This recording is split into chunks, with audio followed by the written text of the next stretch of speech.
All right. Hello, Jazzy. Hope you get a chance to watch this. Or whoever from future us comes back to watch it later. But we will not be having a Jazzy today. Hope your travels are doing well. But this is Band of Blades session 10. We're gonna just wrap up some stuff from bookkeeping and stuff from the mission phase, and then we're gonna just do some role playing. Why not? Um, so first things first, I forgot to do XP for the primary. I think Jazzy did stuff for the character that she played, but if you played a character in the primary phase and you did not do XP, let's do that now. Go through that process. And again, the stuff about like trauma and heritage is all you guys are the final arbiter of that, but if you want to discuss that. So we had Operation Jade Tiger, the Star Vipers, along with our, I think it was, yeah, sniper and medic went out on that. So if you played a character, let's go through that.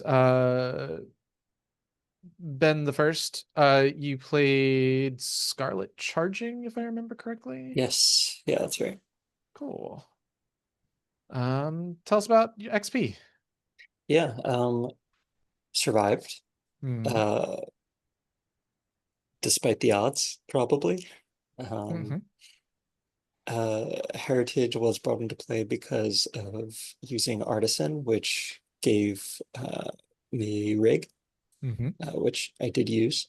And then the highest threat on screen was Silver Ring. Yes, and silver is threat 3. So that's 1, 2, 3, 4, 5, 6.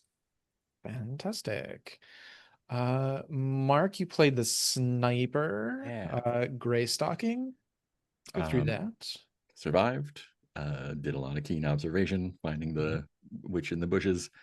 Um, did my fast, quiet travel with my pannier feats, and I got 3 for silver, so that's 6. And I threw it in my special abilities to get some hardened, get some more stress track in there. Fantastic. Hardened is so good.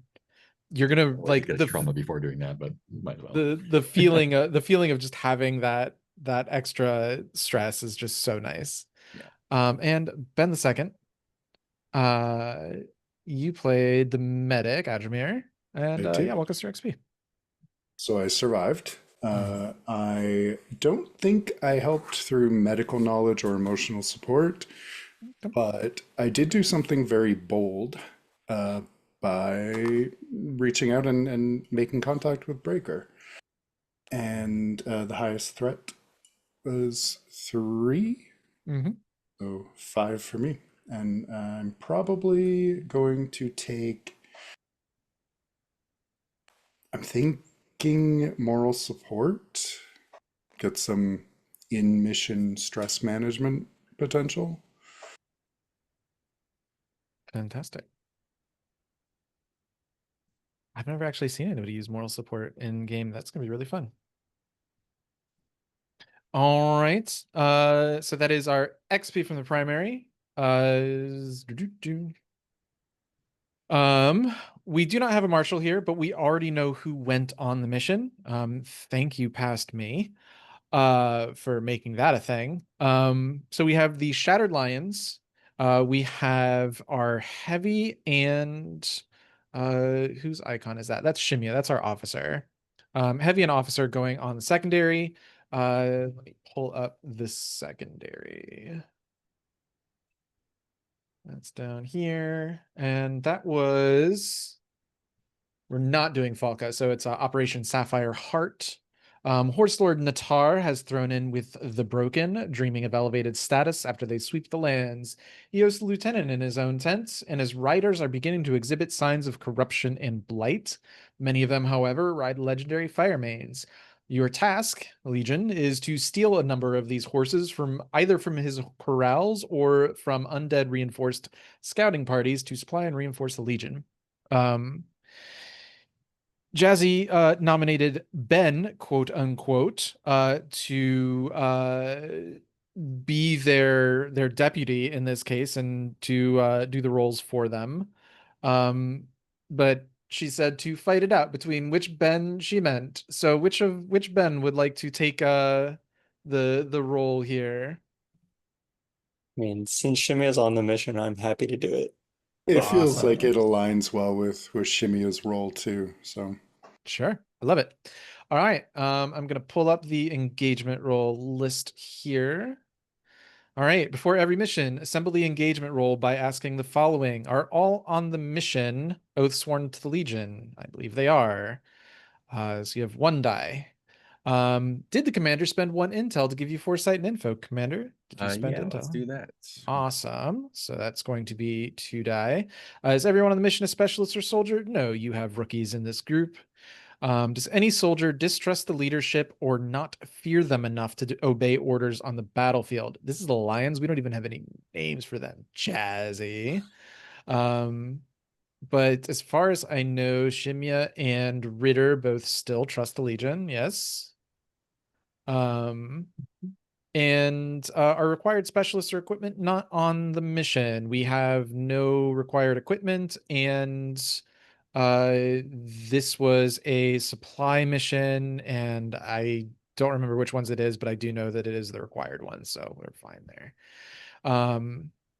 This is, however, a supply mission. Let me triple check that. Yes, it is a supply. So we look to the quartermaster and ask, did the quartermaster spend food to equip the mission? sure, yeah. Fantastic. That brings us up to 3 die. So Ben the first, if you could on our on Starosta Sylvan Rodano's sheet, find the engagement roll, which is yeah, I think if you just click engagements there on the left in that field, Okay. From specialist. Not a specialist. It's here. Got it. yeah, in Legion roll. Engagements. Yeah, click on engagements. I think it asks you if it's a primary or secondary. Uh-huh. This is a secondary, and if my math is correct, you have 3 dice for it. Plus the one for Shimia's ability that is plus Oh, one to do engagement roll. rolls? Yeah, so it'd be you have 4 then. Okay. All right. So it is a 4 high. Oof. You may choose to fail the mission, in which case, no harm, no foul. Or you can succeed, but 2 squad members will die and all specialists participating will take level 2 harm. Mm. Shimya, you are on the mission, so I mean, feel free to open up discussion if you want, but I'm going to say the final call sits in Benham's hands here. What do you guys? We just got new soldiers. We're mission first. Yeah, the rolls. Yeah, you guys are at a full roster. You We're gonna can succeed. easily afford to lose. Yeah, All right. hit it. Yeah. Let's talk about this mission a little bit. So this horse lord Natar is hosting. Do I even want to reveal who they are? I don't know, officer. How close does the Legion get to this tent? Do you do any investigating uh into who is being hosted? You know it's a VIP from the Undead.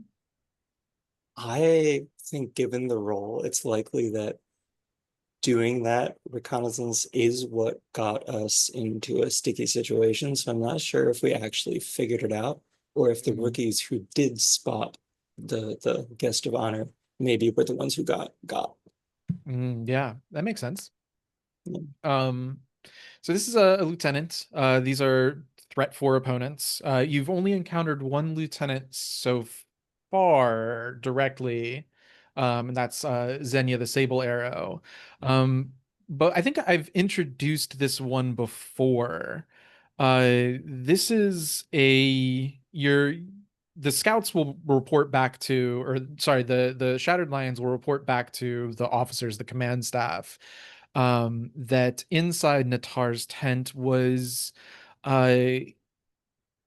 you've seen Shadow Witches now. This one, however, is a little notorious even amongst them, because she has decorated herself with skulls. Uh, Many Shadow Witches, I guess, by contrast, don't decorate themselves with skulls, but she has this particular aura of menace about her. Um, why don't more undead decorate themselves with skulls? I don't really know. Um, but maybe there is like something written in the annals about like who the skulls belong to. I know I've already mentioned it in passing before. Um, but this is a particular shadow witch known as the Hag. Um,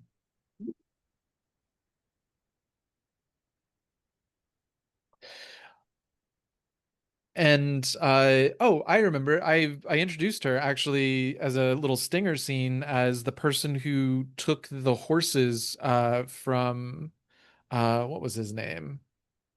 From Jacob Franz, the elder's son who went out to parlay with the undead. And now, guess what? Horse Lord Natar is trying to parlay with the undead, and so here's the hag again. Um, Snatching horses. yeah, not just trying to corrupt horses, but trying to corrupt fire mains now at this point, and hex them to be her, her personal steeds probably, or steeds to other powerful members of the undead. Um, I guess anyone can chime in here, but like, how do these two rookies die? Also, I'm gonna need two rookie names because our marshal been slacking. Uh I'll post The name generator, yeah. yeah, Let's see. in case that's helpful to anyone, but I will need two names from you all. Du-du. Um, but yeah, how does this mission go? Uh, I mean, I don't know if it goes wrong, but maybe there's an opportunity that comes up to steal these fire mains that forces them, forces a rookie or two to get got. What do we think? Hmm. Yeah, I think maybe the rookies who we split into groups. There were a couple of rookies whose job it was to do the recon, see what was going on in the tents and how dire the threat was. And the rest of us were actually doing the fire main theft, which was successful. Um, I think the rookies who um, went to do the recon were marked in some way. I don't know if how quickly a hex works, but it was like they came back and we knew it was they weren't going to be able to stay with the Legion or alive.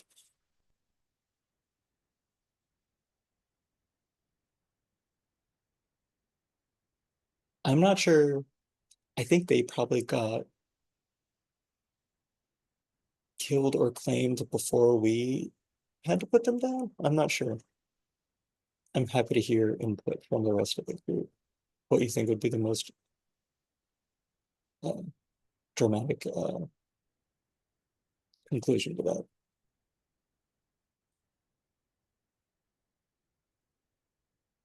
Dramatic would be before they got put down while there was still the potential for doubt, even if it was only just in them. Yeah.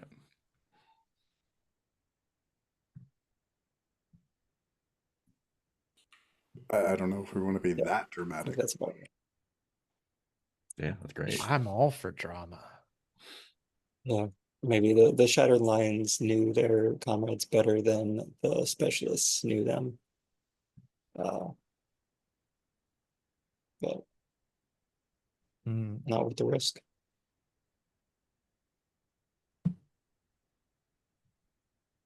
amazing. So that sounds like it might have been Yarina Yorina small blood oh my god. Aglili No. Aglili Nichna. There we go. Oof. Good one. Huh. Amazing. Yeah, Urina might have been hexed. Um, how did Sky Growing Bow die? Maybe Sky going back tried to defend Irina. Yeah, yeah. Oof. Ooh. And And had Got killed by Urina after Urina sort of like was oh, fully that's mind great. I like controlled. that better. Yeah. yeah. I like that a lot. And I might even go a step farther and say that Urina wasn't just about to become a hexed. The particular hex that the hag was putting on Urina, as Ichna is a femme leaning surname for Zemyati, she was actually in the process of converting her into a shadow witch. Um, Oh, fully I think you even get that moment of where she, is she said I'm sorry to Sky Growing Bow as she was probably, ripping out his innards. Um, and that's generally a good sign that somebody needs to be put down. Um, but then let's talk about the success of the mission. The success of the mission is stealing fire mains, not necessarily killing the hag. Um, so how did the thievery, how did the heist go down? How did you guys ultimately escape? it was the other Shattered Lions, Shimia and the Heavy was on this. Mm-hmm. Yeah, Which Ritter. Heavy? Ritter? Ritter. Right. Um, does anyone want to step in and offer some ideas for what Ritter might have uh, been up to? I feel like he wouldn't be sneaking heist-wise, No. but he could be decoy or distraction. I think that's in line with his character. I like that, making himself the biggest target and Mhm. definitely trying to show off a bit after his last appearance. Yeah, the trauma. I dig that. And you guys just ran in, grabbed fire mains, and And then whisked him away on a horse yeah, before yeah, they could actually reach that target. yeah. All right. Any other thoughts on the mission or details you want to add or scenes you want to paint about it? We're ready to move on to. Oh, sorry. We need to talk about level 2 harm uh to Yeah, Shimya and Ritter. yeah. And how do we think they got those? I mean, Ritter just tanking some harm. So Yeah. I mean, if yeah, you, yeah, that makes sense. Yeah, it could be that. Yeah, he didn't decoy totally unscathed. Yeah. Um, Um horse people again very sort of like Hunnic coded, so I feel like horse archery might be a thing that they have, and maybe just got a uh Ritter got a little pin cushioned perhaps. So I'm gonna give Ritter level 2 harm pin cushioned. Just the armor probably took a bunch of the arrows, but a bunch is not all. um yeah. and what about Shimya? How did Shimya take a little harm here? Either either in the confrontation with Irina post or during witch transformation, or kind of funny, got kicked by a fireman in the process of stealing. I think that would be kind of fun. I yield to your better judgment. Either way, it's going to be a level 2 harm, but horse kicked, or it might be it might be like you know, cracked ribs, but you know, if you want to put it in as horse kick, that's fine too. We'll try and remember what that means. Ribs cracked by horse. Yeah, there you go. Yeah, I'll do that. All right, fantastic. Ritter gets 2 XP, and because soldiers died on the mission, Shimya gets 3 XP wherever they would like. I did also see there's a note at the top of the sheet that says 3 XP to spend. Is that from last or 2 sessions ago Uh, when I wasn't able to make it? yes, that is correct. Okay. And I never assigned those. Yeah, if you have not assigned Okay. those, then feel free to assign those and delete that note. Got it. Yeah, that was from a secondary mission where again, some soldiers died. Got it. All right. And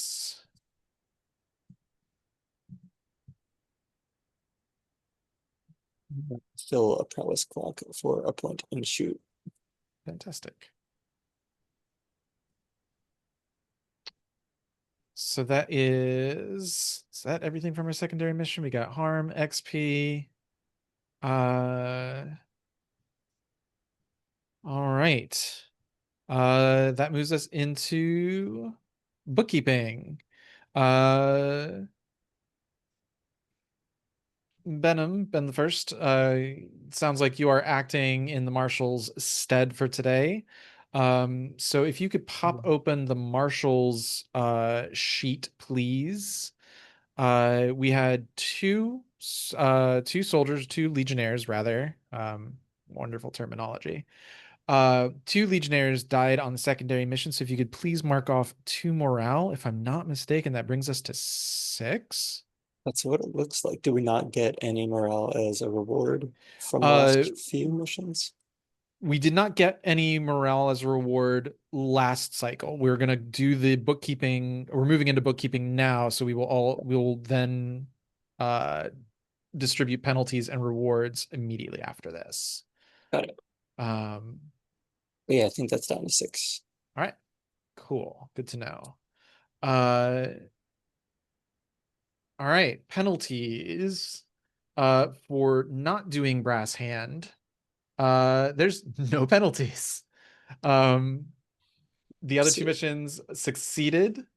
So I've already added the 2 soldiers because again, I'm good at this game and I did things ahead of time. Commander, you get 1 intel as well. You may add 1 intel to your sheet. And then that was for Jade Tiger, and for Operation Sapphire Heart, Quartermaster, you may add 1 box of Firemanes with 3 uses to that. No morale gained from these missions. So we are at medium morale. Quartermaster, you will only get 1 free. Oh, the Shattered Lions did have names. Oh, they just didn't have them. Oh. Oh, never mind. They just were not changed on We can assign whoever to whoever. yeah.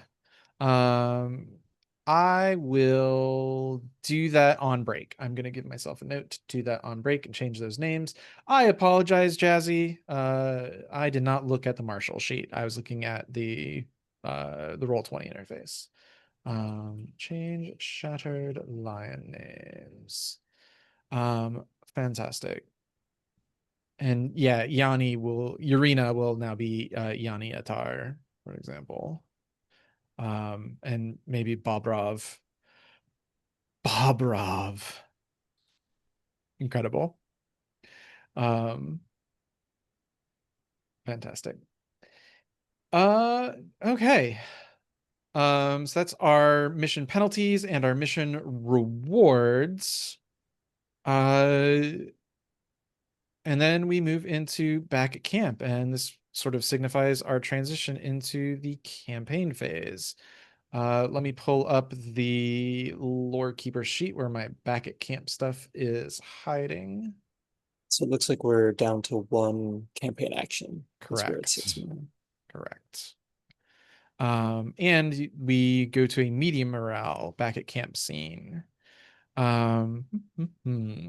a fun one here.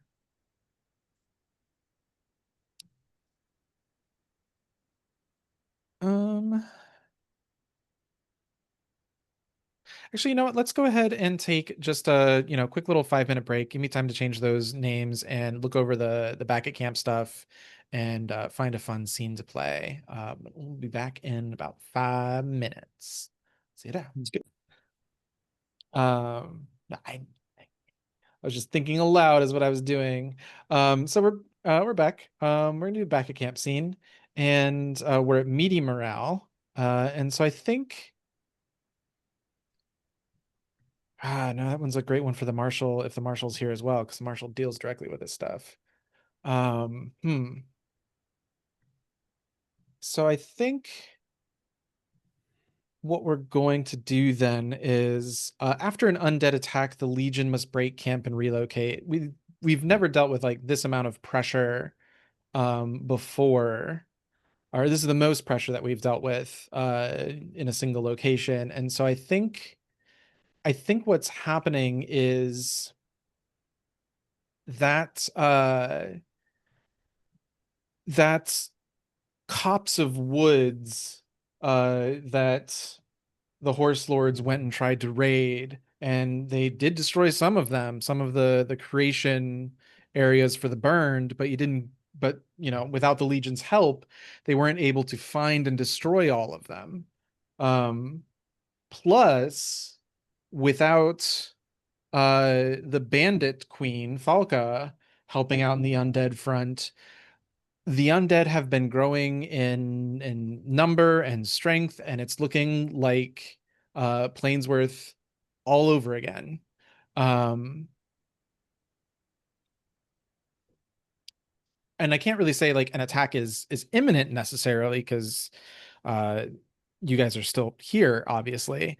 But an undead attack does get seriously close to the tent, to the Legion's little sort of area they've carved out. And in fact, I think the first thing that we hear is the fire alarm. That the let's just say the quartermaster's tent is on fire. Um, I think it's easy enough to say that it gets put out. Uh, the framing of the scene is the relocation.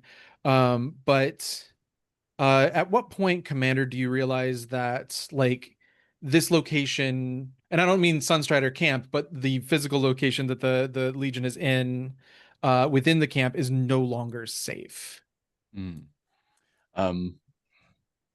I think it's hearing the sounds of conflict on the edge of camp, maybe seeing some fire glow on the not horizon, but too close, and better safe than having to fight in our camp, in our bunks.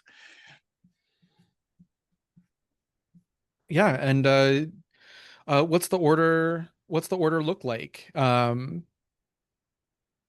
just have that moment of command staff all together. Yeah, I think I think Livia like is informed of it,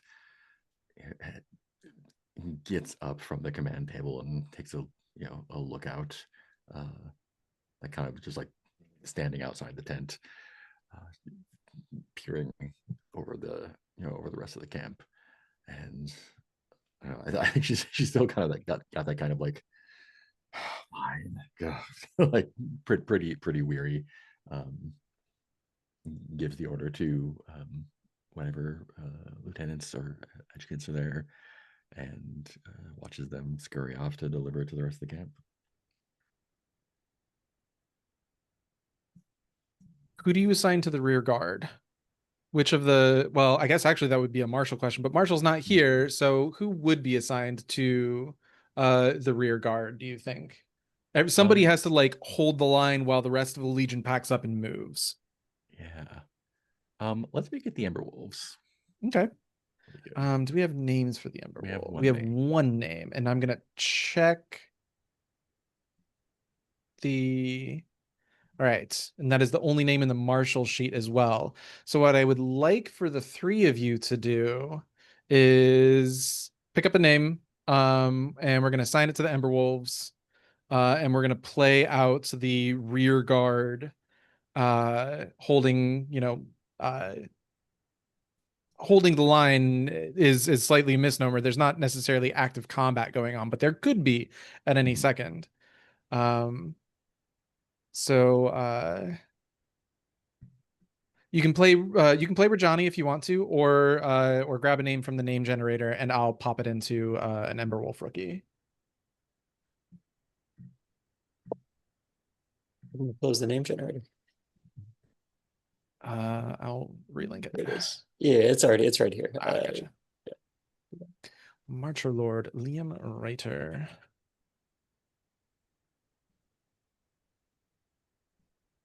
God, Orites are so cool. I say that like I wasn't just gushing to other players in another game about Panyar names like literally 2 nights ago. Is that a game you're in or another game you're running? I'm facilitating Fight with Spirit. But we're playing it in Eberron, and Eberron has an ancestry called Shifters, which are basically player characters, so that's kind of watered down lycanthropes.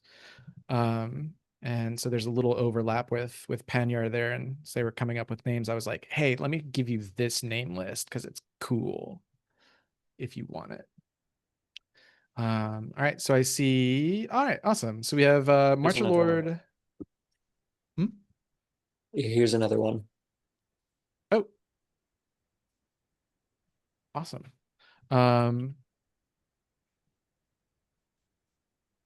So we have Rajani Katya or Rajani Atya. We have Marcher Lord Liam Reiter, Nikitin Quick Eye. Oh my God, what are you guys doing to me? Siankinovich? Yeah, that Siankinovich? seems right. Yeah. Yeah, We have Siankinovich. Adakar Azmat and Orange Tumbling Iron. So pick up one, introduce them really quickly, and your job is to effectively like think of it as watch duty, but high alert watch duty. We'll probably see you guys to the west as the rest of the camp is picking up and leaving. And let's just zoom in and focus. I think there are tents ablaze farther west of you. There are people putting out like refugees in some of these other refugee tents, putting out fire. I'm going to say it's the middle of the night because I feel like that's just the time the undead would attack. That feels like the most sense to me. So you're probably underslept, overworked, underpaid, and watching for further attacks because you don't know if the threat's been dealt with yet. But introduce your character and let us know what's going on.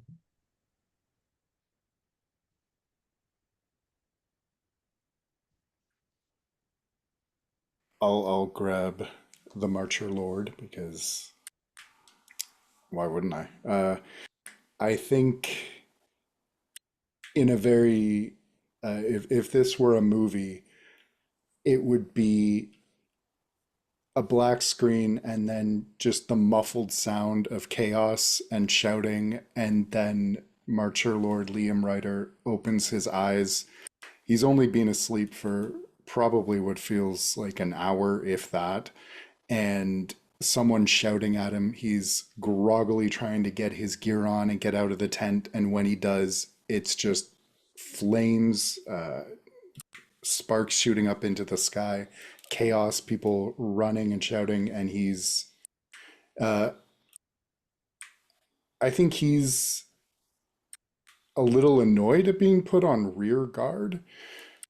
He's a Marcher Lord, but this is the indignity of military life. You just have to put up with it. So he's going to gather his what little awareness, awakeness he has, and get to work.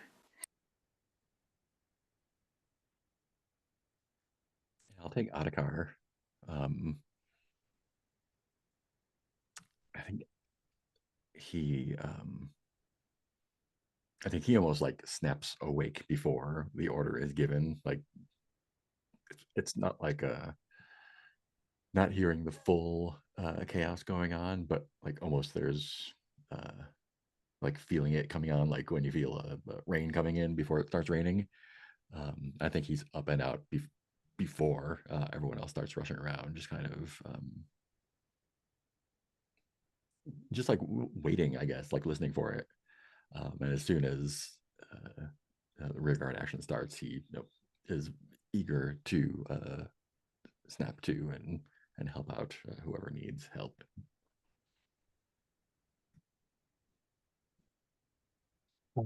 Then I'll take. Yeah, I'll take Nikitin. Quick Eye. I think Quick Eye is an ironic nickname that was given because he is very hard to wake up. I think the chaos has been going on for a second, and the order's been given more than one time, and it's not until like one of the tent mates, bunk mates, I'm not sure, like sees that he's still mostly asleep, just like barely conscious, that he gets yanked out of bed, out of his bedroll, or off his cot, or whatever it is that we sleep on, and hobbles to the front line, maybe looking almost as dead as the enemies that they're facing. And so yeah, I think you get, word from the commander, and it's actually well, Shimia is a little injured right now. Shimia is probably in the medic tent, or the medic tent's probably getting packed up. But uh an aide de camp comes up and passes off the order, or the marshal does, and says, Ember Wolves, um, keep watch on the western perimeter while the rest of us pack up and move.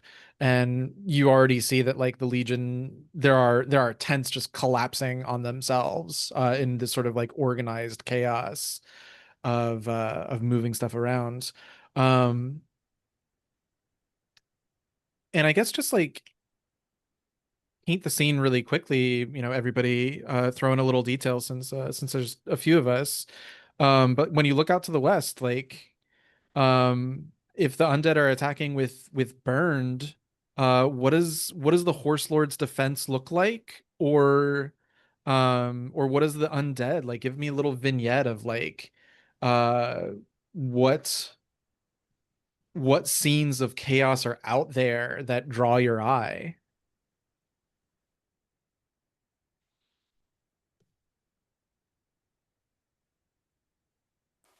This is likely not the first fire that the Horse Lords have dealt with. And I imagine there's some sort of organization, at least for them, it probably appears as just chaos of horse assisted bucket brigading, transporting water from the nearest source and trying to get it to the fire as fast as possible. Of course, that means riding through all of this chaos, and we have people trying to avoid getting flattened by fire mains. Did we say there's burned? Yeah, Camp? burned is I think the primary undead being used in this attack. Yeah, I think there's like as the horse lords kind of ride through, taking swings at them here and there. Um, Occasionally, when they do that, they give off the sparks and whatnot when they're struck, and those actually are setting off more small fires. And I think folks from the Legion are like half pitching into the battle and half trying to like figure out how to keep the horse lords from making it worse.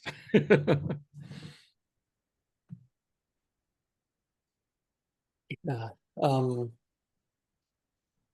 I think adding to the chaos of it all, there's like a rumbling on the horizon, which has been sort of following us for some time. But at this point, there's almost that like metallic tang of static in the air. And the worry that, none of this has been accompanied by rain, that these fires could spread to something beyond our control, not just a danger to us, but a danger to the surrounding communities, as few and far between as they might be. Um, one of you forgot something in your tent. Which of the three was it, and what did you forget? That cannot be forgotten and cannot be left behind. I feel like it probably would have been me just because of how I narrated rolling out of bed, um, half conscious. Um, but I'm happy to cede that to somebody else if they want to be the person who forgot something. I think it works for Quick Guy. Okay. I think it's a reminder of a blood oath that he made with his I'm gonna say his brother who's still in Zemia.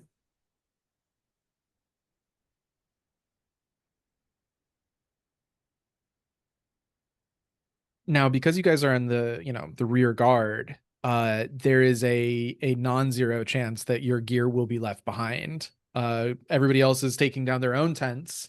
But who's there to remember the rear guard? And once you guys are pulled off the line, you're in basically full retreat. Uh, we know that you guys are, if you want to pack up and move the location, but that's a meta fiction thing. You guys don't know that yet. So what do you do, Quick Eye? I think panic. I think it's like just a classic like fuck. Like I have to go back. I have got to go back.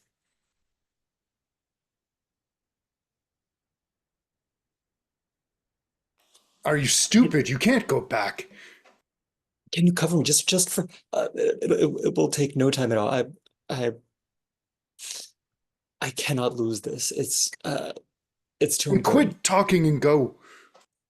I'm going with you. And yeah. Yep. Oh, go ahead. I'm not gonna let you go alone. We have two All right. going off the line. All Oh, right. well, I'm Uh, sprinting. I think we haven't seen Quick Eye move this fast ever, maybe. Ever. Amazing. How do you navigate the camp if it's middle of the night? Well, I mean, I guess they can be like, torches and There's a lot of fires. campfires and stuff. Yeah. Yeah.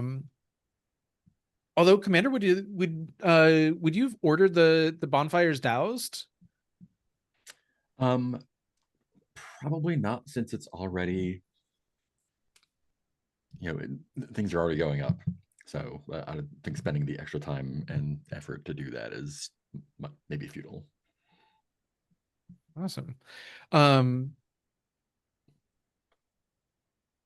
Quick Eye and Mark, remind me which one you're playing again. Adhikar? Oh yeah. Adhikar. Like we're not going to do any rolls because that's not the purpose of this, but uh let's just say this is our first encounter with a burned. You turn around the corner and there is just this, like, it turns around to face you, and like you see this sort of like glowing spittle just kind of like drooling out of the corners of its mouth, and it turns to face you and just sort of like opens its mouth and just goes, oh, what do y'all do? It's just like a no. This cannot be happening right now. No. I'm gonna try and just sprint around somehow. I think Adhikar would take a shot, like when it Fantastic. opens its mouth. Yeah. Like if Quick Eye is hesitating, like I gotta make sure it doesn't get him. Yeah. And again, no rolls, so everything, just assume anything that you want to do automatically succeeds. And so yeah, I think you just pop it, perfect shot right in that big yawning open mouth.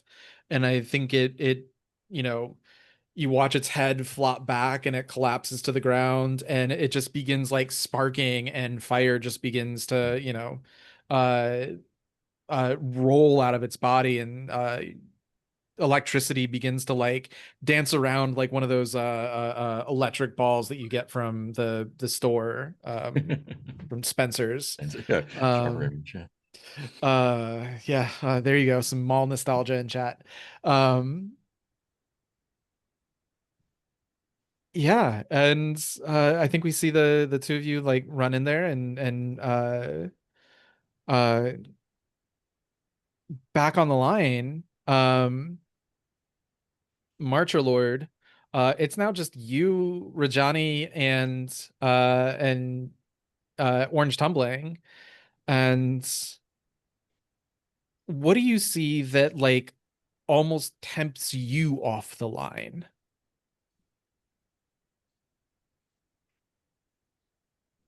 One of the horse riders carrying those buckets of water, younger, uh, probably shouldn't be here at all, kind of young, is clearly getting swarmed by the burned, and no one either can see or get there fast enough to help, other than the people on the back line. And what do you do about it? Nothing. And you watch them get pulled off their horse, and uh it's interesting because it's almost like a sort of like a loving embrace. If you didn't know what these things were, it just wraps this young horse person uh up in their arms, and uh there's tortured screaming as they burst into flames, and the two of them go down together. And then that's when I think like, the other two get back and the call comes up to pull the rear guard. And we can just see the group of you either like uh yeah, maybe you have time to take your tents down. Well, actually it sounds like this attack is quite severe, Mhm. really. Um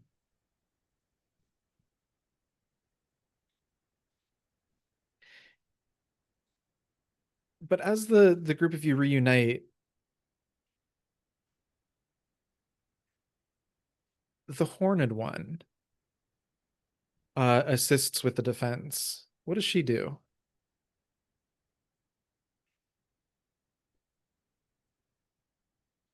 What do we see her do?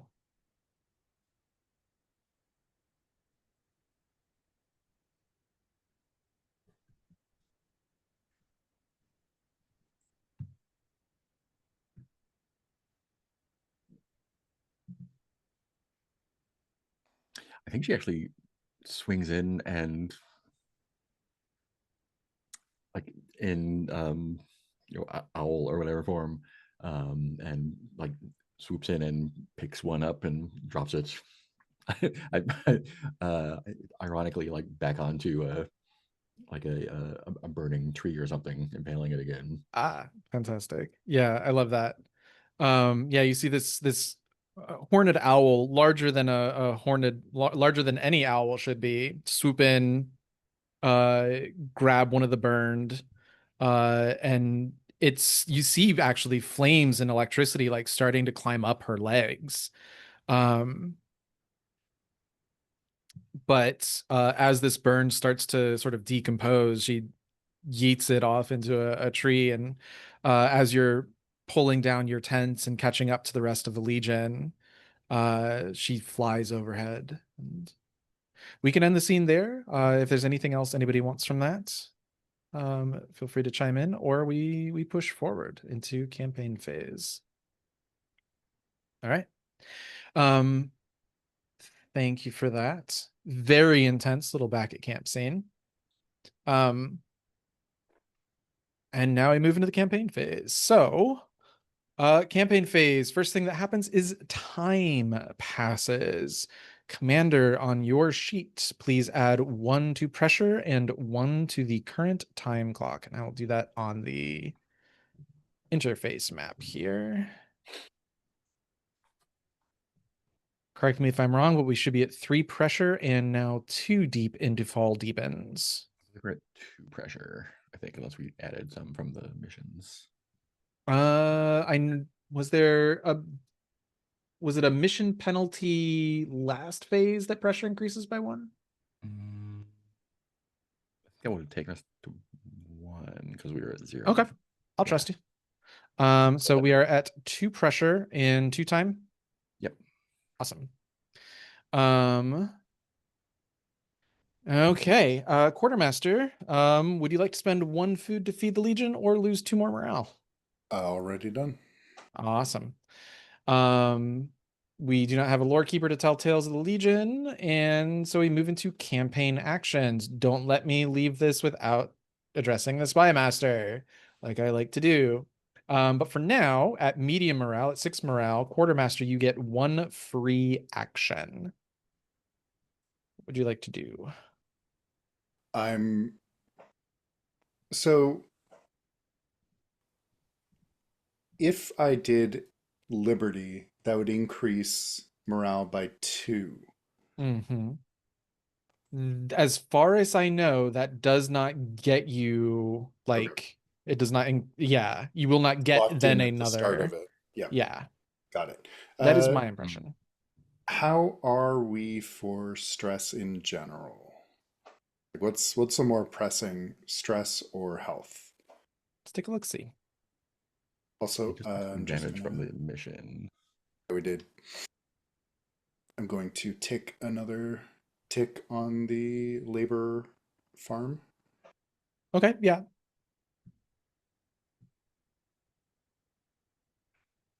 I'm leaning toward Liberty, but if we're really hurting, I think Liberty makes sense. Another action's always good next time around if we can keep the morale up. I will let you know, assault missions always grant morale. Yeah.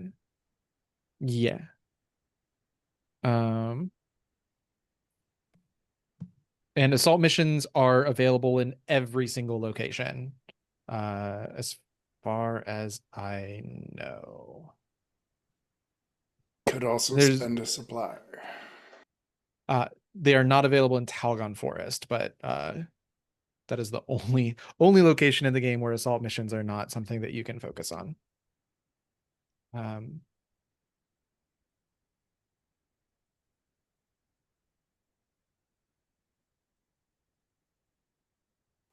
But yeah, what are your thoughts? Well, how much supply do you have, Quartermaster? We only have 1. Okay. It would be the last one, and it would be good to not be at 0 for long. Yeah. I think we can deal with it. In which case, I'll do Liberty for the free one and use that 1 supply for rest and recuperation. Okay, awesome. Let's figure out how we're going to go about this, because there are definitely rookies with stress and healing or and wounds. So everybody go ahead and do your specialist. Take off 3 stress and add a tick of healing to one of those rows. If the row is complete, clear the row. I will take care of the non-played specialists. So, or Ritter. Voice hasn't been played yet. And I'll take a look at Silver Surging Tide because Jazzy's not here. Fantastic. She can choose 3. Ember Wolves haven't been played yet. Shattered Lions haven't been played yet. Grinning Ravens are all fresh because they don't have names yet. Uh,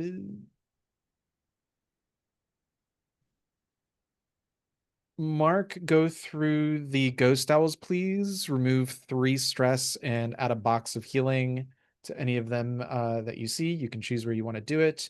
Ben M, if you could do the same for the Star Vipers, and Ben B. Looks like Silver Stags. Right.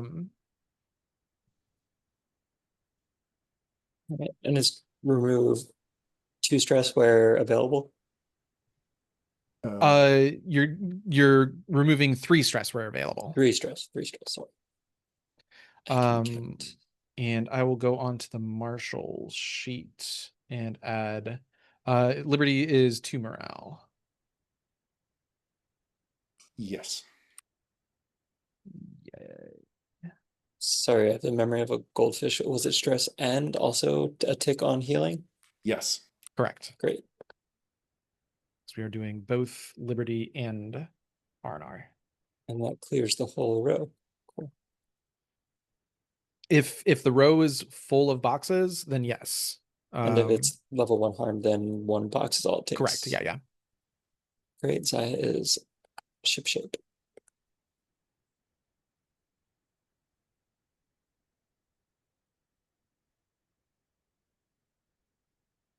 Let me know when you all are done. All right. All set. Awesome. Yep.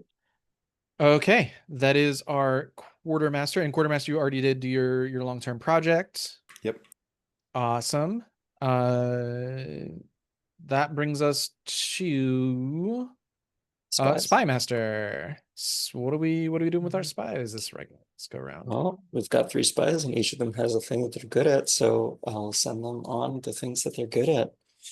Fantastic. We'll start at the top with Onyatin to see if he can finish up augmenting our next mission. Awesome.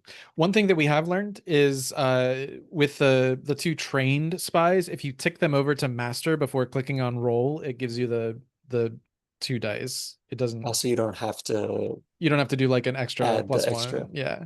And then just Sure. tick them back. Yeah. You can do it either way you want. It's just that's easy for me to remember. There's okay. a 5 high Okay. for Which Onyatin. 2 ticks, which I believe completes. That does. It completes the augment mission clock. So Yeah, next GM interesting. mission generation, +1 to the rewards and mission penalty rolls on Making it 1 mission of the commander's focus type. and 1 mission of the commander's focus type. Got it. Yep. Got it. And then going down the line, we'll send Bortis to expand network. And he already is a master spy, but he generates +1 segment. Okay, no Yeah. bonus dice. 4 high. Okay. So 2 ticks +1 for his bonus. Is 3 ticks. Yep. And then Leah is still out doing research on, I believe, Talvin Forest, because that's where all the roads converge. Or the road we're on. Mm-hmm. Yeah. So she gets +1 on research rolls. A 3. That means 1 tick, and she is wounded out in the woods. Ouch. Oof. Right. She's like the only spy that's gotten wounded so far. And she's gotten wounded twice. Undercover work is dangerous, I guess. Yeah. Yeah. Nika does favor, I think, her Zemyati boys. Yeah, what do you think that looks like for, well, I mean, feel free to narrate, expand on any of these. Like what is it's kind of funny with augment missions, it's kind of hard without knowing what the GM's focus is going to be. Yeah. Yeah, but so I guess we don't necessarily find out what Onyetin has accomplished yet until the next round of missions are revealed. But I think he returns with a twinkle in his eye and fantastic. and a like bag full of stuff that he will not reveal yet. I think he just tells Nika when the time is right, and she says, "I trust you." Fantastic. Um, and yeah, what does Leah's injury look like? Um, it's hard to know without knowing exactly what we'll face out in the field. Um, I think I think the problem is from Nika's perspective, Leah is um, good at not getting caught and not giving away our position to the enemy, but perhaps uh, less cautious than she should be when it comes to non-human or enemy threats. Things like, you're investigating the woods, maybe hopping tree to tree, and you fall. You twist an ankle or break a bone. These simple, mundane things. I think those are um, the issues that Leah tends to have in the field rather than discovery by an enemy. Leah will actually insist that the trees moved. Now, she's deep in magical forest land, so whether or not that's accurate is, you know, subject, but she will Yeah. insist that the trees are being non-cooperative. Fantastic. I think that is why it is one tick in the research clock, because that's useful information, but its veracity is a little bit suspect. Mm. Um, all right. Anything else from Spy Master? I don't think so. All right. That is I think our maybe one thing is that Nika does go to the commander's tent just to give a heads up that Onyetin will have something for them when it's time. That's it. awesome. Commander, it is my job to ask you now if the Legion will advance to the next location. Yes, I believe we will. All right. You have two locations to choose from, Westlake or is it that font is so weird. Duresh Yeah. Forest, I believe. Duresh to the forest. Um, Duresh. Yeah. Duresh. That's a U. All right. Yeah, it's that's what I mean. The font is really weird. But yeah, Duresh Forest or Westlake. Yeah, Duresh. Oh, Duresh. Fantastic. Uh all right. So with the Legion advancing, the commander will roll pressure to see how much time you accumulate. The quartermaster may spend horses 1-to-1 to lower pressure for this roll. How do our forces look? Quartermaster, would you like to spend horses for this roll? Yes. Yeah. Would it help to make them fire mains? It would, because there's 2 pressure on the board, so 1 use of fire main will take the pressure to 0 for this roll. Let's do it. All right. All right. Uh, So should I change the pressure to 0, or is there a mod in the roll? I would. Does it ask you in the pop-up when you go to roll? That's a great question. Let's find out.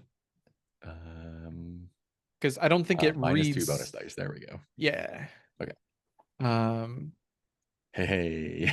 That's what we're looking for. That is what you're looking for. So only 1 tick of time is added. I will add that to the campaign clock. And we go down to 0 pressure. And we go back to 0 pressure. Perfect. We All ride out our right. fire mains. Yeah.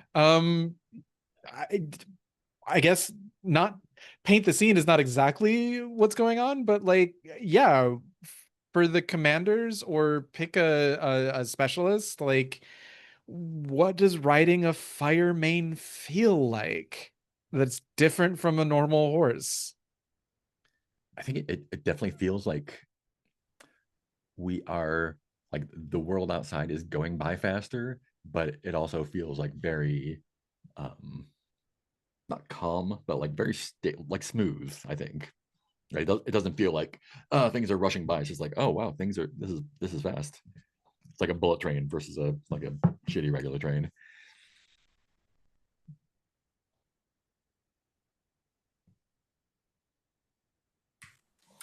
I think there might also be just a sense of horses are not they're known for a lot of things, but they're not usually known for their brains.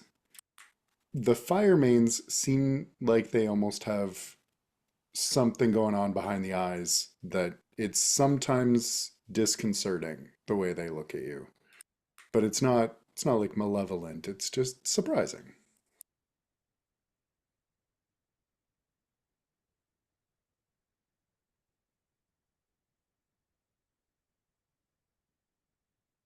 Yeah. And I think along with that, it's not just behind the eyes, it's also, these two things combined to make a riding experience where almost like they know where you're going and what you want of them almost before you're sure. You don't have to judge the terrain because they've judged the terrain. They're more trainable, I think, and more willing to assist than your average horse. Fantastic. Let's talk a little bit about Duresh Forest. Uh, so you leave the sort of like scrubland, Kentucky country, horse country. You ride over, and I think you pass over some more of this like old empire architecture that hasn't been blown up by overeager legionnaires. Um, but eventually you come to this very old world forest. Um, how much of this do I want to? I mean, it's in the book, so whatever. Um,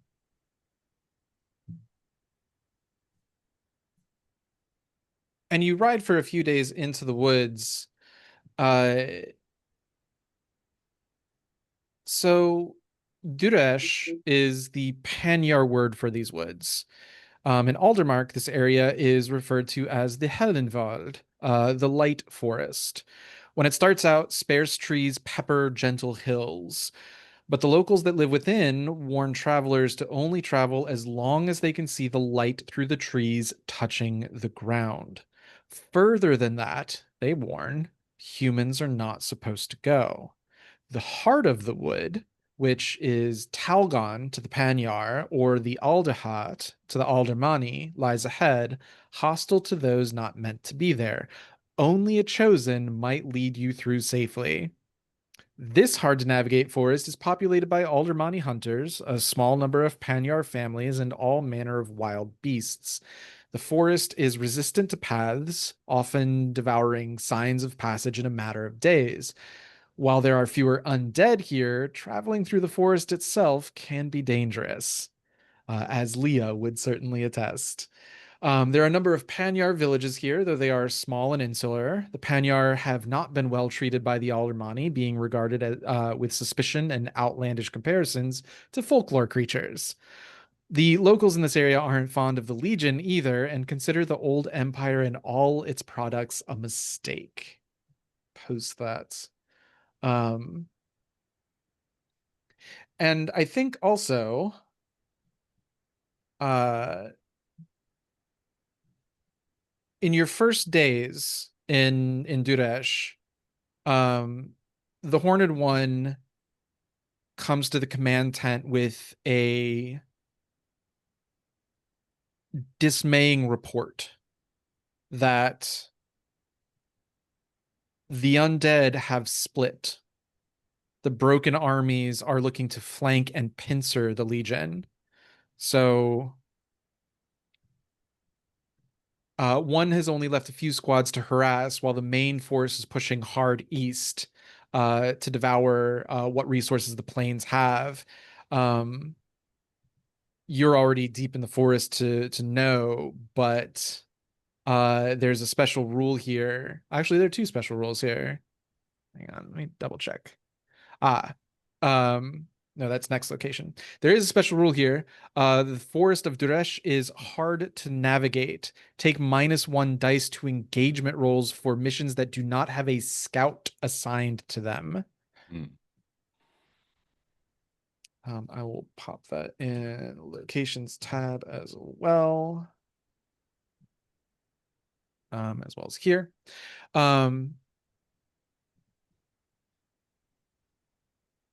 Types of missions available here are assault, recon, and religious. So supply missions are still off the table. In fact, yeah, Quartermaster, you're gonna be a little starved here. I really do wonder uh if GM focus can allow for those to occur. I don't really know. But the ones the commander can choose can select from are assault, recon, religious. And so yeah,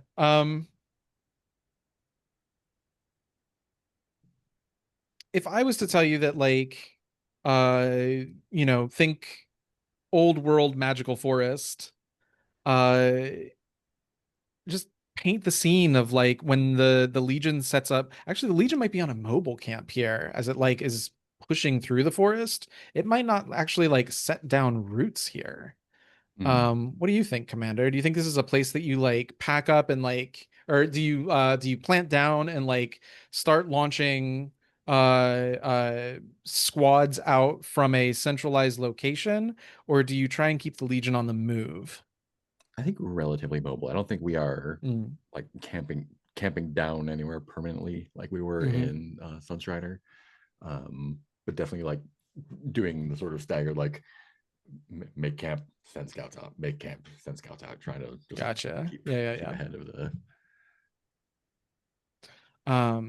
Awesome. And it's autumn, so like I think what we see is the Legion in sort of marching procession.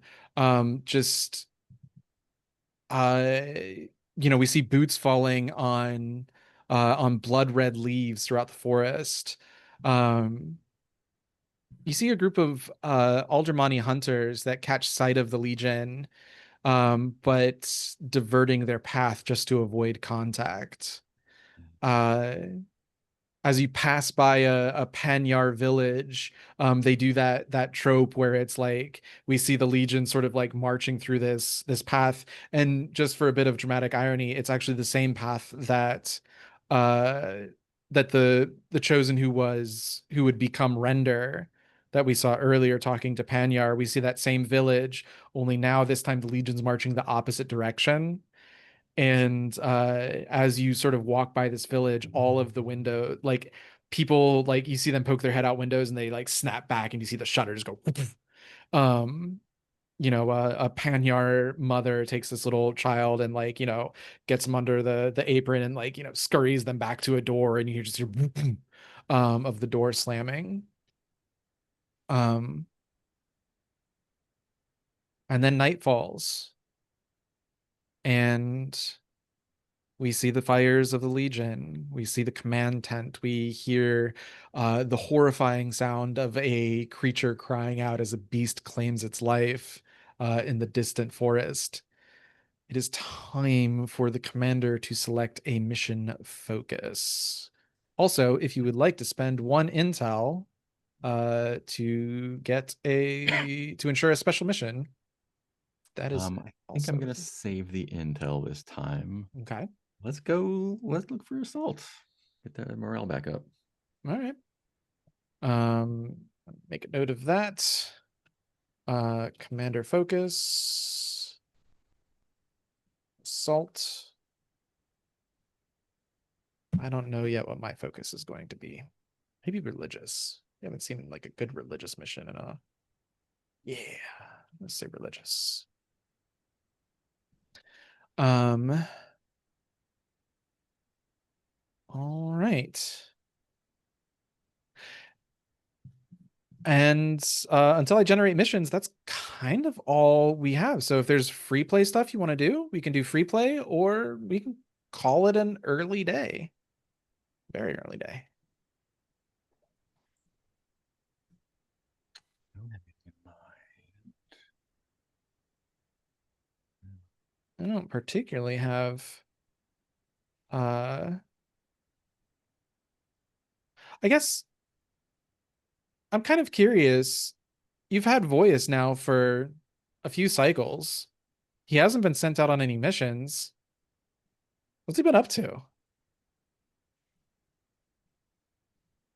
I guess a good question is why hasn't he been sent out? I wonder if the Legion doesn't really trust him yet. Yeah, I was gonna say. Hmm.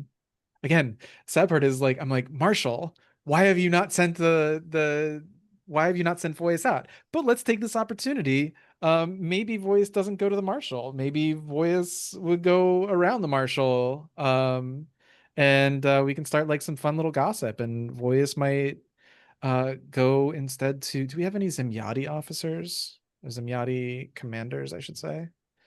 Uh Specialists? Specialists. I might think be just the medic, right? Is the medic Semyati or no? He is, yeah. hang on a second. I'm Or gonna it's been- I'll be right back really quickly. Take a 5. Okay. All right.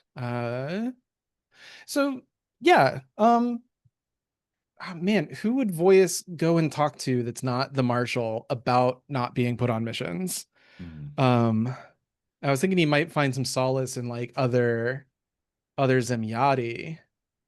Uh, which Nika, but one doesn't seek Nika, is my understanding. Um, of that officer, which basically then means we're going down to like other specialists, which we have Ritter, and Adramir. Ritter makes Actually, no, sense. Ritter's all right. Oh, so they're the other heavy, right? Yeah, Ritter's Sinopus is our other heavy, which yeah, I mean he could find solace in Ritter as well. Um, but I don't, yeah, maybe both. Maybe like Adramir and Ritter, like, situation between missions, around the campfire or the medic tent. Because Adramir's a little yeah, Ritter and Adramir's fine.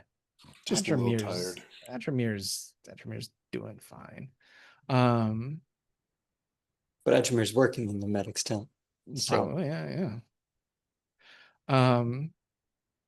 Yeah, Speaking of maybe Adramir and the medics tent, I can't remember. Did we start a long-term project for the poking the glyph, or did we just unlock the availability of that? we didn't actually start one. I said if you wanted to follow up on that, you would Got it. propose something to me and we'll see what works best. But yeah, do you have an idea for that, or do you want to wait until you have more campaign actions and or supply before we really dig our teeth into that? That probably makes the most sense, but given the connection with the hexed that uh, the name just totally flew from my brain. Voice Voice, thank you. or the hext Elia is Mhm. the hext Right. that he has a certain connection to. Given that, it might make sense when something can actually be done to rope him into that investigation. For Interesting. Yeah, I could see that. but given that I can't actually do anything yet, might be a scene for next time. Hmm.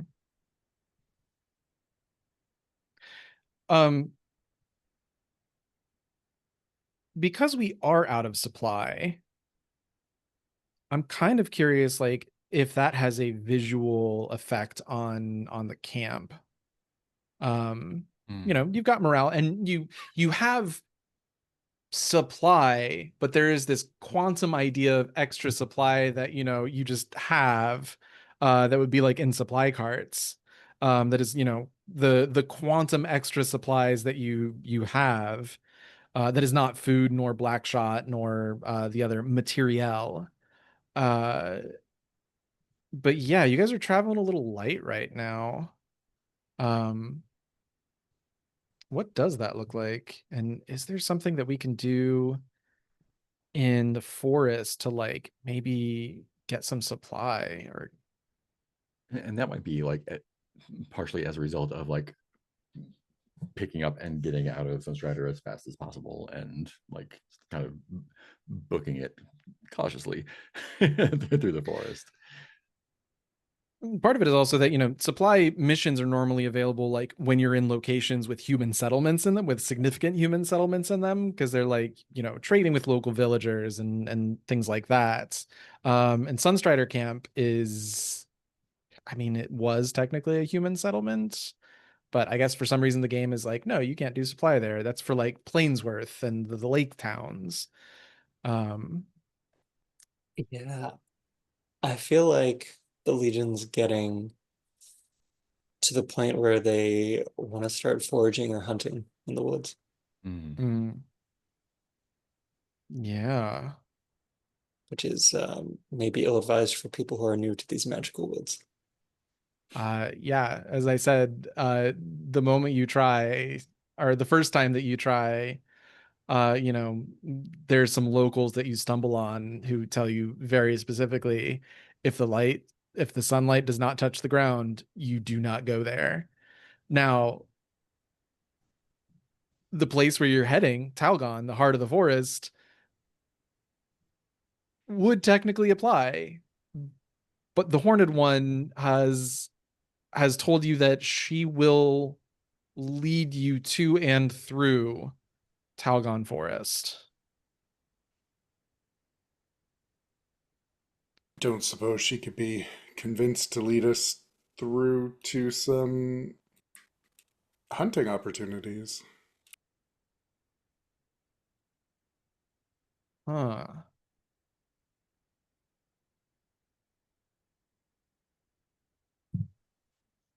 Or, I mean, she could even, I don't know, hunt herself. I don't know if that's a to her whims to feed us, but Are you gonna go and talk to her?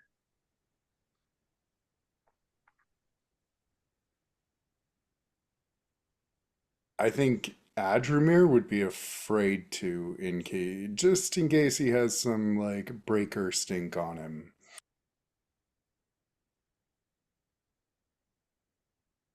Yeah. yeah, I'm not sure who would be. I think that's a good idea. Hmm. Good to know. I feel like only like a rookie would be stupid enough to try and approach and petition the Horned One for something as petty as this. If you want to do it, then tell me what rookie you're playing and set up the scene, or uh we can talk about that glyph, and or we can talk about why Voyus is how Voyus is feeling. World's our oyster. Wahib might talk to the uh, the Horned One. Yes, yeah, as the quartermaster makes sense. Yeah, I could see him doing that, thinking that he charmed the Horse Lords into giving up Firemanes for an absurd price. He is just that charming.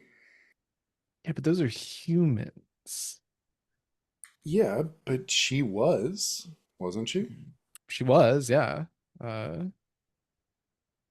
She maybe had a grandfather.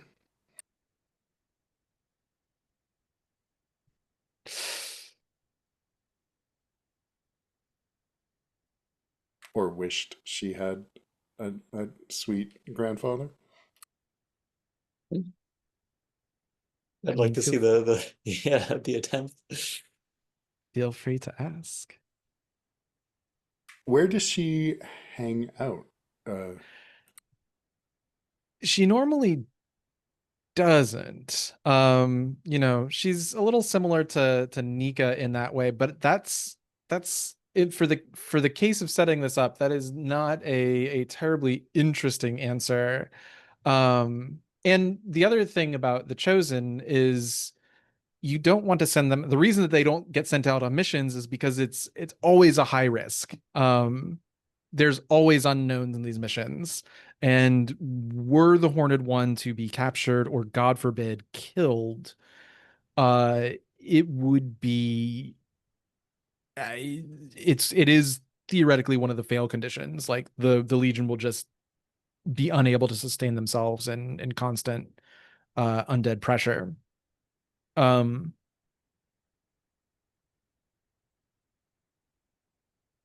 so she is seen regularly enough because she does come and go to the command tent to give the latest intel. But I think some soldiers have probably like seen her just like when they're on watch. She is just like standing there on watch with them, just staring out into middle distance, which is a little eerie. You know, it's like when a cat sees something and you're like, what do you see? I don't see anything. Why are you staring out in one direction? And should we be sounding the alarm? Um,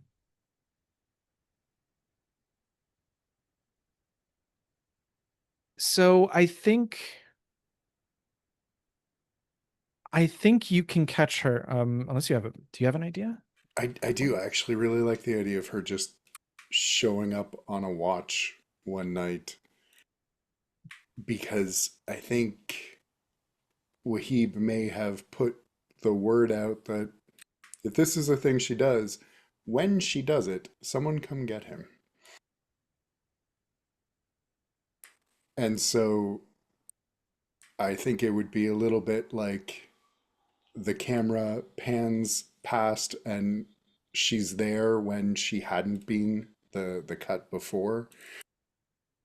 And then it happens again and Wahib is there when he hadn't been before, just standing there with a small tray with cups of tea, little clay cups for those on the watch, and another one for the Horned One. And he'd smile and say, "Perhaps you would like something to warm up the belly." She gives no response.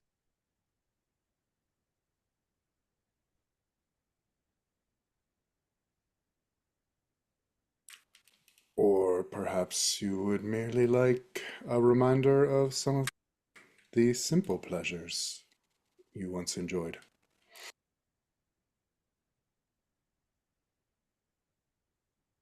Her head turns to face you and it does the owl thing where like a human head should not turn that far. Um, and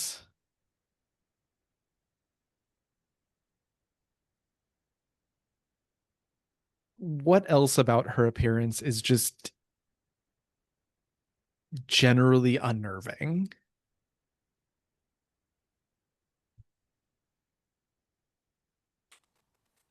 Her pupils are slit pupils,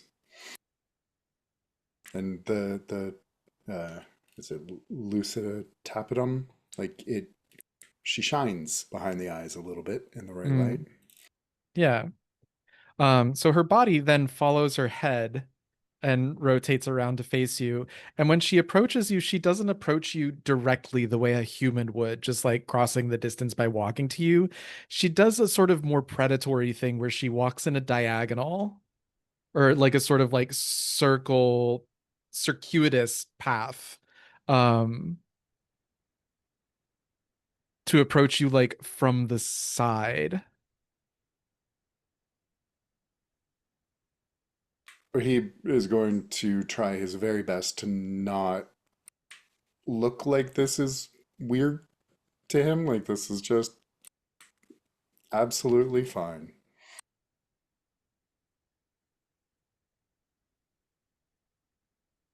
It's fresh brewed. Not too strong.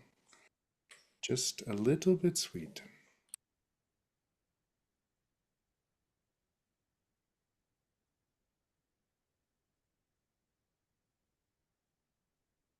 Fine, I'll indulge. And were you keeping your eye on her the whole time when she like walked around to your side? Or were you like staring ahead, trying not to make eye contact? No, I think he's going to try and treat her as human as he reasonably can. So he would smile as she approached.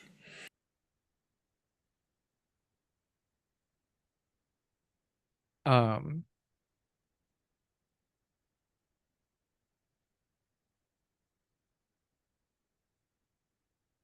I guess she'll take a cup of tea, and her nails are like longer than nails should be, have a very talon-like appearance to them. And also you see like this sort of like burning and charring up her arm. Weird where that came from. I think he will look at it but not stare and say, our medic is quite talented if he could provide anything to ease discomfort. I'm sure he would be happy to. Your medic is mortal. That is true.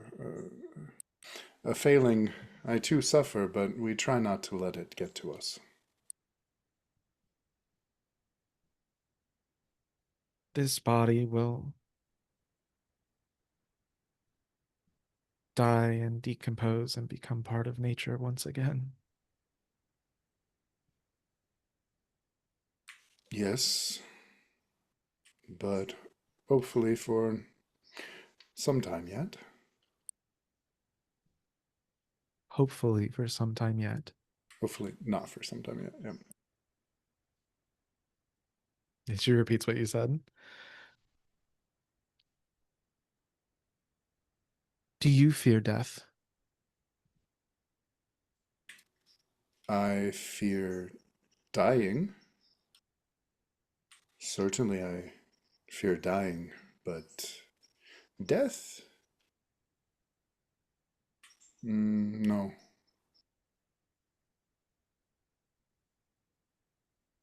Do you?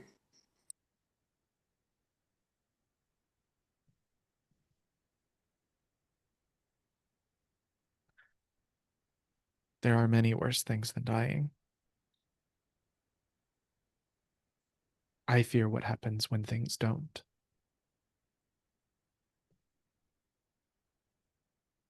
We have been proven right to fear such a thing. You have a request. I can smell it on you. A request and an invitation. Invitation? Your presence here, when it is felt, seen, it is good for us. It is comforting. Her head does the bird tilt. And if I may be so bold, I suspect your presence here may be good for you.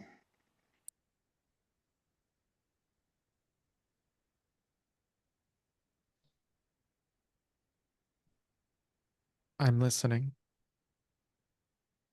You were, and in some ways are, not too different from most of us. You were chosen. Human. Oh, I am not. No, but you were. I was. A butterfly was a caterpillar once. And if a butterfly could, do you not think a butterfly might appreciate the company of a caterpillar? They have interesting perspectives. Butterflies tend to not think of caterpillars. But you think of us.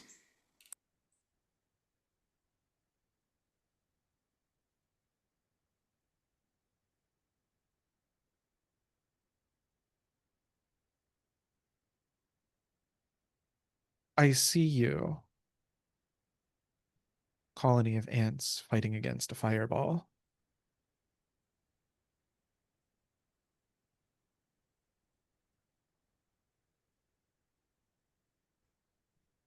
Do I worry about the ants? Or am I afraid of the fireball? Maybe you just like tea and stories.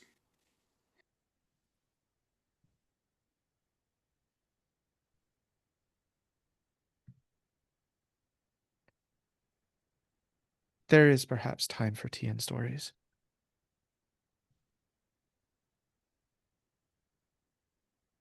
Your company would be appreciated by many. You already do a lot for us, and that is why this is an invitation. You want me to take tea and listen to stories? Should you wish it, should you find some comfort, perhaps, amongst us ants. The Cinder King. Do you think he enjoys tea and stories?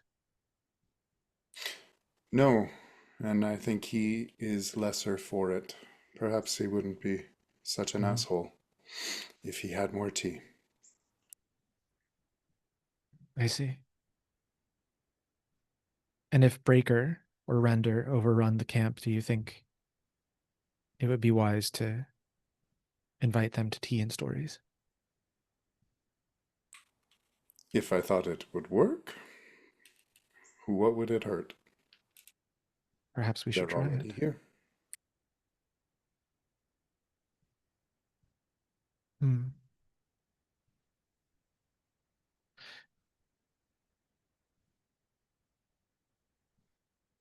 I see.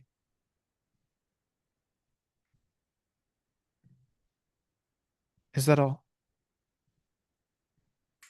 Should it be of interest to you, and perhaps even a bit of fun, Fun. our people could use some assistance with hunting in these woods. I see.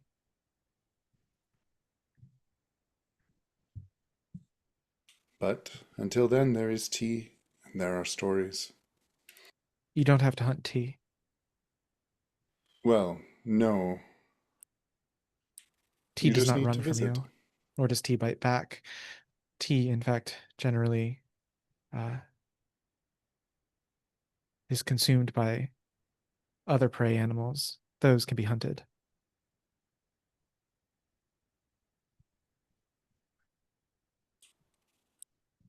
Yes, Would you like but to hunt? oh, not me personally. No, I am of little use in that regard. But others, younger, more adept at such things, I'm sure they would appreciate. I And see. perhaps enjoy your company. I did not realize you were useless. You're enjoying that tea, aren't you? I thought this was a favor. Sorry. Invitation. The tea and the company is an invitation. You hold your company very to a high value, to a high standard. I tell good stories and I brew good tea. I see. I will listen for these stories. Thank you for the tea. He will smile and consider his effort made.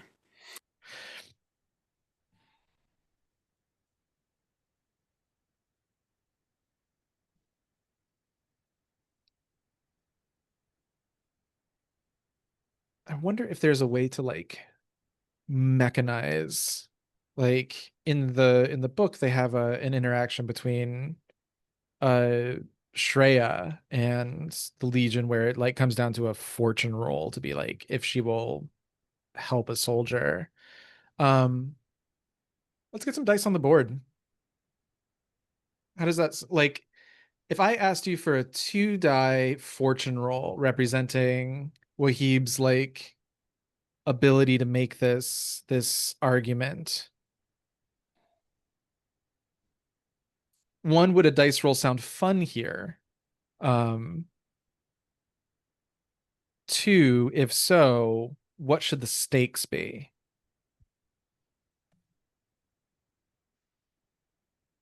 I might suggest a clock. And on a success, a tick. On a critical, 2 ticks. To warm her heart. At the clock's completion, what would that look like? Uh,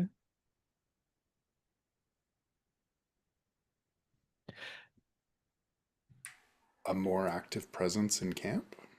okay. I mean, yeah, that I can always. You don't have to roll for that if that's just what you want. Well, I this can might. be unless you want to mechanize. Yeah, if you want to mechanize that, I can. Yeah. Okay. Okay. Yeah. Oh, Um. if she's helping out at camp, what if, like the mobile food farm, she provides a supply? I was wondering if like there's because there's a way to game some of the roles for generating missions, and I'm wondering if there's a way that I can either like add a supply to a reward or change a supply mission reward for like like a religious mission. Because you guys don't particularly need religious supplies. Right. But if we instead take a supply mission, if we take a religious mission input and a supply mission output, would that be interesting stakes for a roll? And then I don't even know if we need to clockify it. We can just, say on a 4 up, I'll give you a supply mission uh reward for the next religious mission. Although religious rewards are really nice. Um, We do have 5 of 6 uses of religious supplies right now, so yeah, you don't need religious supplies. Um, but some of the religious rewards are like fine asset, exceptional asset. On a 6, it's a specialist. But a 6 on supply is +3 supply. Uh, so commander, what would that? but yeah, but also religious is like +2 morale, but you can do that with an assault mission. Um, so how does this sound? Let's do let's let's do a 2 die fortune roll and 2 die because Wahib is a commander. So they should be good at this. On a 4 up, I will take the rewards from a supply mission on the next religious mission. Because you just don't need, you know, you just don't need any of the other religious rewards, and supply missions are not a thing here. Um, and my focus as a for my GM focus for the roll weight is religious missions. Means you get a chance for some supply. Mm. Actually, if it's supply mission, you will get at least one supply as a reward. Um, does that sound interesting at all, or Yeah, so not? I'm game for that. What about? Now I'm wondering if I even want to roll for this, or just like say, because what would a 3 down look like? Um, you've offended the horned one in some Oh way. no. Um, yeah, I'm not even sure if a roll is particularly necessary here, unless we really just want dice on the table. Uh, I'm fine giving it like unless there's something interesting about like what you're afraid could go wrong here. Um, if we really want to gamify it, +1 pressure. That's Mm, a steep penalty. that's fair. Unless, well,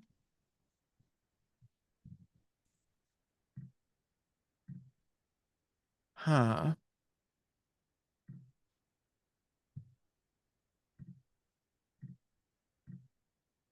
Because you're already, well, no, the increased roll, the augment mission roll is for the command, the GM, yeah, sorry, the commander's focus. Commander GM.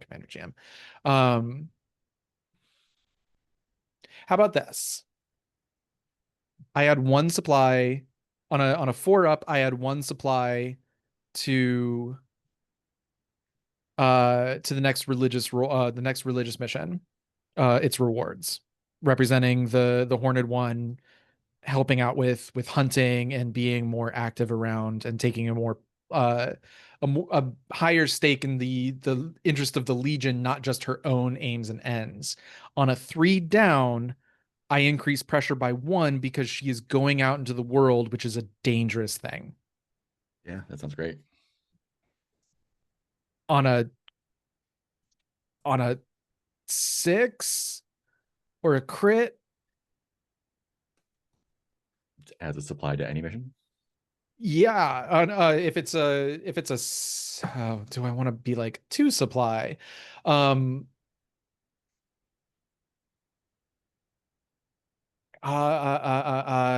we'll jump those hurdles when we come to them. If you roll a crit on the only 2 dice that we are rolling this whole session, we're gonna switch to witch dice. I swear to God.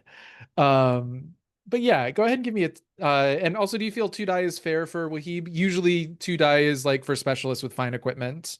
Um, It was very good tea. uh, Devil's bargain. If you spend one of your food stores, I'll make it 3 die.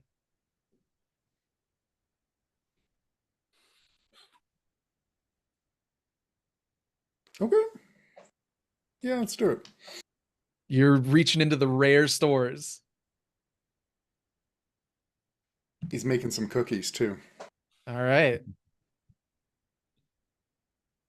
If this fails, I'm gonna be real sad. Oh my god. Wow. Incredible. Commander, please increase pressure by 1. Oh. The cookies were bad. It's no, no, no, no. The cookies were fantastic. I never want to like make the Legion feel incompetent ever. Um, so what I'm actually going to say is that uh Breaker's forces are much more active in this area than you thought they were. That Leah was not only incorrect, or not was Leah was not only correct, she was underselling Breaker's influence in this area. And in fact, several trees and forest creatures are already falling to Breaker's influence. And so yeah, it's no matter what, I think the Horned One is going to take a more active, like, participatory role in these camp scenes and in camp life in general. And next campaign phase, we might come back to that and be like, how has the Horned One, how have you felt her increased presence lately? But the world is going to get a little darker and scarier as a result. And I think what actually happens is you wake up the next morning and there is just this thick fog throughout camp. And Adramir, how do you know Breaker is close?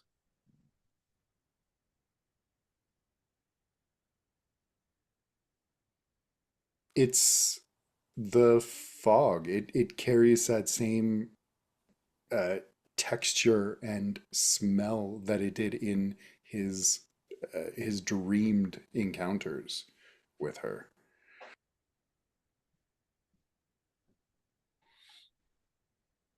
Probably to the point that when he first wakes up and sees that, he's not sure if he did wake up or if he's in a dream again.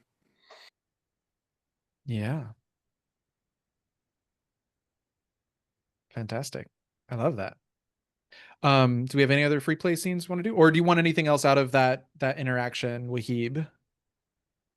No, no, that happened. um Anybody else want any other free play scenes while we're here? I think that personally I'm all right. Yep, I'm all right. Awesome. Then if no one minds, we'll go ahead and fold the scene a little, or fold the session a little early. Just great because I know Benham, you have stuff to get to, and love to give you time to do that. And yeah, let's go into stars and wishes. Stars, things you liked about players roleplay, the game session. Wishes, things you want to see. I'll start that whole last scene. That was a really, I feel like, a fun way to deal with something we're all sort of figuring out, which is how much of like an ally is the chosen, a supporter out of convenience, but is there a human in there to connect to, or is she entirely alien to us? And I'm not sure this answers that question, but I think it was well played by both of you, and just really interesting, I feel like, from that perspective. So a big star there. There was another star earlier on. Oh yeah, just how quickly, Ben, you gave us a sense of who the Orate rookie was, and how like indignant he was at having been assigned to the rear guard, Archer Lord Lane Rider. That was very fun. And yeah, the campaign scenes continue to be interesting. Yeah, and fun. I also appreciated, Mark, your immediately, making sure that no rookie was left behind when I made the mad dash. Yeah, wishes. I don't have anything in mind right now. Pass. Yeah, this was a lot of fun. I really enjoyed the scene with the Horned One and Grandpa there. Yeah, and like the outcome, fantastic. Yeah, the rear guard scenes were really neat. It gave that sort of feeling of urgency, I guess, and I think kind of like underscores the like, oh yeah, like this is why we're getting out of here. kind of like motivating that move to the forest. Yeah, and I really love the characterizations of the rookies, like going back for the stuff, the indignancy, all that is playing up like the menace provided by the hag. There was really neat to see. And just all the like, not even world building, just kind of like atmosphere all around with all the locations and things. Yeah, just good stuff. Wishes. I want to see what this creepy forest is like. That's about it. I will echo the stars about the rearguard scenes. That was fun seeing the quickness with which you both established those characters as well. Quick Eye being an ironic name, and then the tie-in to that sluggishness being the motivation for going back into the flaming camp, and the can't remember the rookie's name. That was that Orange Tumbling Iron? It was Adhikar, wasn't it? Adhikar. Add a card. Yeah, not letting Quick Eye go on his own, and the little bond there that implied was really nice to see. Also, I loved that it was the Ember Wolves in the fire scene that tickled me. Getting to see more about the Horned One was a big star for me, and learning more about how she thinks of us. And yeah, ants. Oof.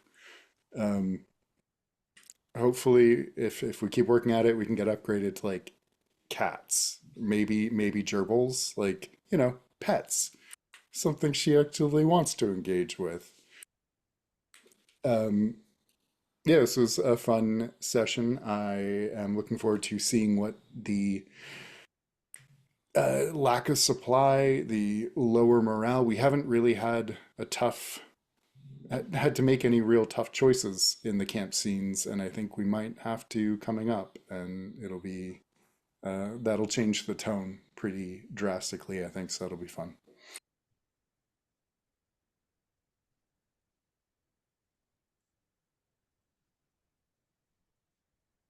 Sorry, just writing stuff down. Yeah, fantastic. Yeah, your guys' swiftness at picking up characters you've never seen or even heard of, and in fact, none of us knew existed. And then finding those little moments of heart and characterization, is always just super impressive. So yeah, definite stars to all of you for bringing characters to life who literally didn't exist 30 seconds earlier. Um, that was all fantastic. Wahib continuing to be like everybody's favorite little grandpa will never get old for me. And I'm sad the role turned out the way it did, but at the same time, the way that the missions have kind of been playing out is it's very like, you guys are doing awesome. You guys are doing great. You're actually in some ways you're in a very good, very commanding position on the high meta level. So finding ways to keep the tension and keep the mood and atmosphere of this game going. It's been an interesting challenge. So every now and then when a role like that pops up, I've got to lean into like how reminding ourselves that this is a desperate situation, that the Legion is significantly reduced. So yeah, just all the world building, all that was fantastic. Um, yeah, the just offering tea to the chosen one was fantastic, and that whole little verbal spar. I feel like I'm never great at those, but they're fun to play, and so it's always fun to see what comes out of them. And yeah, I think some fun stuff came out, and also just Star in general for inviting the Horned One into a free play scene. I try and like have her in a sort of satellite position if you want to reach out and and invoke her or be involved with her, it's always fantastic. I'm always willing to say yes, but uh, both because of who she is as a chosen and just the game setup in general, I want this to kind of be like the Legion's story. I'm fine having her stay in the sort of periphery, but I think with this, we'll see what a more active role looks like. Um, yeah, and let's see what else. I think that's it. I think the other stars, the whole little like Ember Wolf stuff. Also, yeah, the irony of the Ember Wolves and the fire scene, really fun. Also, other interesting thing, the Ember Wolves are normally the Legion's vanguard. The Silver Stags are normally the Legion's are normally assigned the Legion's rear guard, but that's historical precedent, not the immediate needs. But it's very interesting to have the people who their motto is normally like we're first into the fray, be the rear guard is very very ironic and interesting in a really fun way for me. So yeah, it was all really fun. My wish, I definitely want to get some Elia Voyas drama on the table. I think whatever the mission is, I'm gonna try and lean into that a little bit. If an infamous gets uh spawned, gets generated, or if a mission tells me that there's an infamous on the table, I probably is gonna be Elia. Um, if that all makes sense with what the rest of the mission is. So I'd love to get back into that, but also, yeah, definitely like excited to change location and get into spooky forest. I feel like forest is a thing that's just kind of generally in Aldermark, but now we're in forest. And so I can't wait to see what goes on there. So uh it's been super fun. I love campaign phase. I mean, I love the game in general, but I love campaign phases just for like the openness that they have to them. So it was all super fun. I got nothing else. Any other stars and wishes? All right. Then I think we'll leave it off there and I will see you all next week. Cool. Thank All right. you. I'll generate missions when I can and I'll get them hopefully up by tonight. Sounds great. Have a good night, guys. Mhm. Take care.